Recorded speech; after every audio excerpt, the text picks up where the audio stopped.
Today, God finally welcomed me back in His loving arms. I'm saying that slowly because I can still feel it in my body. For a long time, since June 2025, God invited me into a season of intercession. Back then, I did not know what to pray, how to pray, or why I was praying. I only knew that 3 a.m. kept finding me and healing kept calling me. At first, this wasn't about anyone else. It was about me. My healing, my need to be steady again, and my need for silence. But when I started praying, I was scared.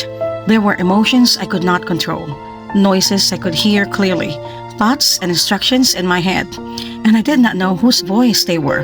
I remember this verse even though I did not understand it yet. My sheep hear my voice, and I know them, and they follow me.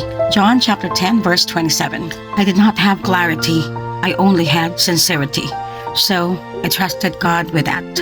And somewhere in that confusion, an assignment began. Even though I did not know it was an assignment yet, I just felt an urge to pray for His healing. And that's when everything changed. Every time I prayed, I felt Him. Sometimes it hurts. Sometimes I felt jealous. Sometimes longing. Sometimes so tired that I wanted to stop. My senses were completely connected. And slowly, I got used to that connection. I prayed every day. No breaks since June 2025. Even when I did not know what would happen. Even when I did not know when it would end. I did not announce it. I did not understand it. I just obeyed. I didn't even know the word intercessor back then. So every time a new word came into my prayer, I searched for it. I learned it as I went. And scripture started making sense. I urge you to pray for all people. Ask God to help them. 1 Timothy chapter 2 verse 1. Intercession is quiet work, unseen but deeply felt. It teaches you how to stay even when there are no answers. Then a few days ago, something shifted. No signs, no warning, just this gentle lifting inside me, like God saying, you can put this down now. And suddenly, my prayer changed. My lectio divina stopped pointing outward.